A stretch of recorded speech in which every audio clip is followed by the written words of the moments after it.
of the door and the one phone call. I've had enough. Who am I speaking to?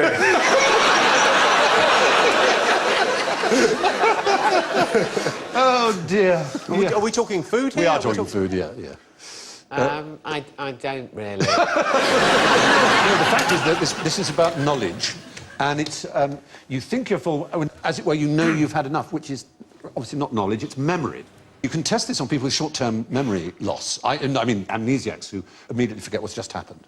And sorry, what were you saying? Exactly. Thank you very much. So there are people who have this condition. They forget that they've eaten, say, 20 minutes, half an hour afterwards, and you ask them if they'd like to eat, and they will eat 3 or 4 heavy meals when they're obviously completely stuffed because they don't remember eating. They literally don't remember it. And there's a trick you can do with a bowl of thick soup, which has got a clever little mechanism on it, so that while people aren't looking, it fills itself up again, or empties itself ahead of time. So people think they've had the full bowl of soup when they've actually had less, or they've actually had a lot more. I've got a similar device for desserts, which is it's my girlfriend. She won't order one, but I'll order one, and then it just goes missing. It works with chips as well. Very good. She hasn't had dessert in 10 years. I've had a lot of half desserts. Anyway, that's enough about that sort of thing. Diet. We feel full after a meal, not just because we are, but because we think we are. A question about kiss and kin now. What's the best way of avoiding talking to your mother-in-law? Yes, Ken. Removing her vocal cords with some pliers. That's the best way of avoiding her talking to you. That's... Well, lean in for the kiss. Oddly enough, you're in the right hideous area. Really? Charles's hair is being stealthily removed from his head by Camilla's hair-grabbing, hair-eating hat. She's operating it slyly with her hand. And the hair has been sucked into that hat. She's looking down at the hat dial. devours it. Like, if you don't like your mother-in-law, what hope is there for you? I view the mother-in-law as its Christmas future. Yes, that's true. If you don't like your mother-in-law, you're in all kinds of trouble 20 years down the line. That's what you're buying into. My mother-in-law makes absolutely no sound when she moves. It's remarkable, like Jeeves. She is the stealthiest person. You've got a stealth mother-in-law. Honestly, is she sprayed black? She could be a brilliant spy, you know. You might be in a room and you're looking at a thing or something, and then suddenly she goes, "Hello, oh, what? Come from? Where did you come from? It's a long way from the door. Anybody would have gone, made a little noise. There's nothing." Oh, that's terrible. It's like the famous story of the boy who was, you know, having a play with himself in his bedroom and with his eyes closed. By the way, I was not playing the story before you conflate the men and had a... What was that story on that thing where Alan Davis and his brother-in-law?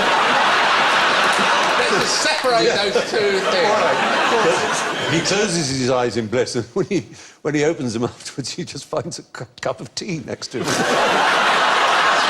It's not so awkward. She thought, well, your father always likes a cup of tea after.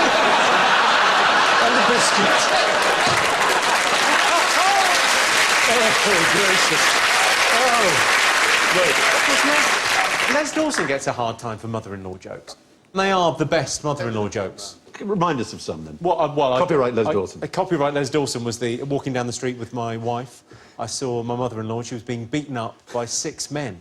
And my wife said, "Aren't you going to help?" I said, "6 should be enough."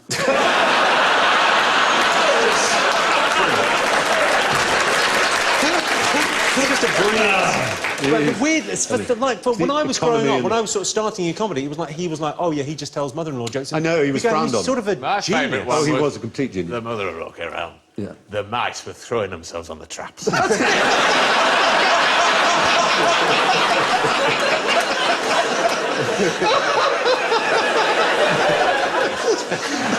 also, That piano-playing act is one of the greatest things. Oh, his piano playing, which is very difficult to do. Yes, he I wasn't believe really it. quite good. He'd do the Blue Devil. Enough. We haven't even begun to answer this question yet. It's about sexual taboos with mothers-in-law, which you kind of... Sexual taboos with mothers-in-law. And there's particular languages So where you do have a you not- special language in which to speak to your mother-in-law. It's called an avoidance language. Oh. So you have your own, the natural I think line we've got one of language. those, haven't we? It's called small talk. But that's, yeah, it has a different vocabulary. It's absolutely different. What, so a whole language where you can talk to your mother-in-law, so it's just safe subjects? Yeah, you also have to avert the eyes and look at the ground, which is part of using that language. And there are certain words that don't exist in that language, most notably But things why? like pubic hair and sweaty smells, because there is a taboo and a sense of respect that is given by the male to the mother of his wife. It's in Australia. There's some Aboriginal peoples who have these avoidance languages. And it's really fascinating, isn't it? I mean, in Japan, they have a special language when talking about the royal family, for example. Is there a phrase for you've spilt the Tipex? Someone needs to address that. Ay, you're so bad. You're so bad. Now, what did this bird bring to the German city of Klutz? Chlamydia. Chlamydia. Chlamydia stalk. That sounds like a Chlamydia stalk. desperate man back from a business trip in Holland going, the thing is stalks. Is that a particular, like, a giant stalk? I'll show you a find picture of it. It's in been Germany? stuffed and is in a museum. How big is it, really, then? Well, it's hard to sell the scale, but stalks are quite big, but that's an arrow through it, or spear, rather. They call it an arrow in German, which is Pfeil, and it's known as the Pfeilstorch, which is just literally arrow stalk. Now, you may say, what's odd about that? Nothing particular. But what they recognised was that the arrow was not German. Indeed, it was not even European. But they recognised straight away flown a very that it long was way. African. What on earth would a really? bird be doing with an African spear in its neck, they thought. My God. So they puzzled out the possibility that birds, rather than disappearing at winter... Oh, went to Africa. Yes, and Sorry, migrated. you're saying it flew back with that? Yes. It survived. No I know, way. yeah. That was... no it way. Yes, it did. It flew to Germany going, well, I'm never going back there. Worst holiday ever. I find that the survival of that bird, I find extraordinary. It is, but you hear stories of bullets piercing people's heads without somehow managing to... Not narrow, travelling the length of its neck. Somehow managed through its head. I know, it is astounding that it flew. During this Something's different. Yeah. Do you think it was originally from Germany, or it got kind of... It was from England, and somehow... Whoa, we're going right a bit. It might have slightly tilted to the right. We don't know. It was in 1820. In the Spanish Inquisition, they used to put people on spikes. They put the spike up your bum hole and right up through you, and it would come out your shoulder, and it would miss all the vital organs, and you'd be alive. That's not nice. And then they'd put you out. But you would... I'm beginning Come really right up to think there. less and less of the Spanish Inquisition, to be honest. 350 years it went on. I thought it was, you know... Oh, no. A couple of weeks. Then it was safe to go back to Marbella. It wasn't always as torturous as They did some terrible things. they did it, but not for 300 years solid. When it wasn't torturous, what would they do? Well, they would test your faith, but they wouldn't punish you by... There was a lot of tickling. It was 100 years where it was mainly Chinese burns. They go, you do believe in God? Yes, you do. Yes, you do. Yes, you bloody do. Anyway, until that time, people had observed birds disappearing, and they'd assumed all kinds of things, that they went underwater, that, you know, they changed into other animals. But there was no particular evidence anyway, except they disappeared. 1820. This was the first kind of clear evidence, as it were, that the bird had been to Africa. And so things began to get put together. Samuel Johnson wrote that swallows certainly sleep in the winter. A number of them conglobulate together by flying round and round, and then all in a heap throw themselves underwater and lie on the bed of the river. Well, that's what he thought, because swallows disappear in the winter, and he assumed they hibernated like other animals. And butterflies, of course, they migrate thousands of miles, but we never see them. Why don't we see butterflies migrate? They're invisible. Because they're caterpillars. They migrate as caterpillars. They migrate like super slowly. Long time to get there. Yeah, they're very, very hungry. I read a book about it. And the reason is that they are actually a kilometre up. They're incredibly high. Are they? Yeah. It's really astonishing. These fragile, delicate creatures manage to get the height. And then when they're in there, to orient themselves in such a way that they know they're all facing the right direction and get They're all thousands going of like this. miles. Whoa! It is astonishing, isn't it? Well, I It's genuinely remember incredible. being on the school bus once. There was a beautiful butterfly on it, sort of fluttering around trying to get out, and I caught it in my hands. I went, "Go free," and I let it out the window, and a bird swooped in and ate it. Oh, And such that's a metaphor for life. It is, isn't it? It completely is. Now, get this right, and you can have your weight in points. Ooh. I'd like you to add these numbers up. Look at the screen, add up the numbers. Hang on, pen. Oh. Oh. So 999. No, 431. no. I'll let you have, which the winner of this competition did not have, the opportunity to see it again. All right, go, 2-second burst. You add that up. I was about 897. No. I mean, it'd be astonishing if you got it, but in Japan, where else, they have this, it's called Flash Anza. And actually, the world record holder had a shorter time than that. You have to correctly add 15 three-digit numbers, and he did it in 1.7 seconds. Now, there's a particular reason Japanese people are very good at this. I think I know the reason. It's Yes. in Malcolm Gladwell's book. It's because of how they process, how the language processes numbers. There is a strange thing in Chinese and Japanese, in both languages, with the number, if you say the numbers together, it automatically adds them up, sort of linguistically. Yes, but there's a really interesting addition to that, which is that what they're doing, and their fingers are the giveaway, they do this. What do you think that is? That is a living one of those.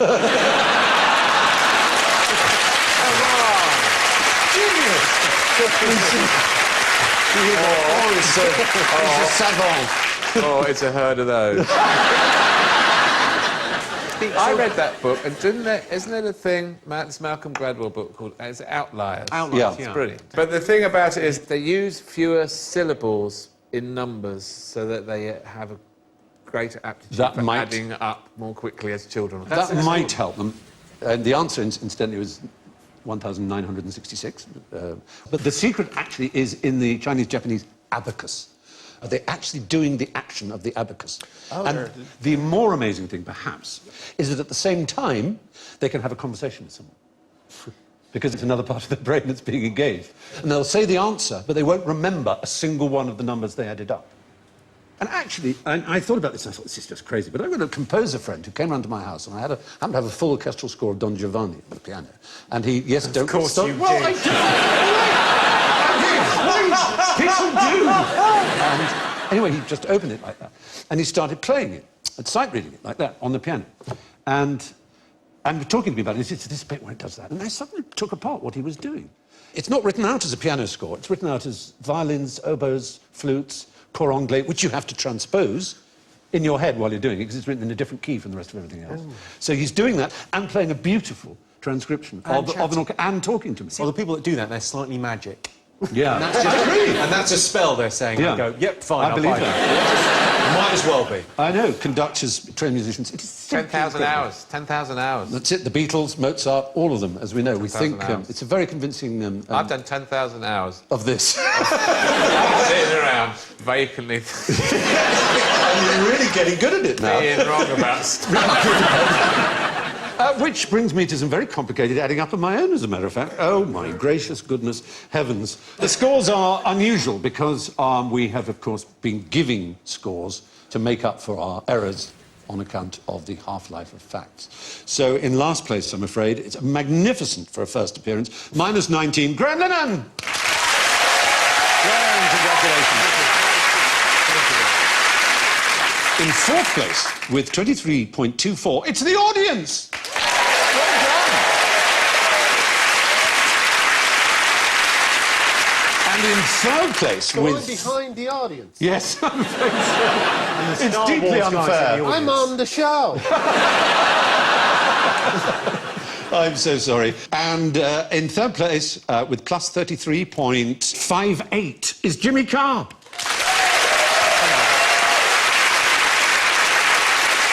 In second place, with plus 85.73, Joe Brand.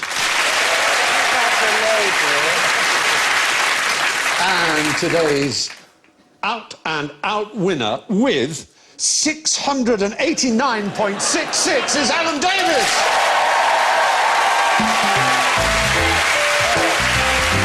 It was worth it. And so So it's thank you and good night from Graham, Jimmy, Joe, Alan and me. Be useful and lovely to yourselves. Good night.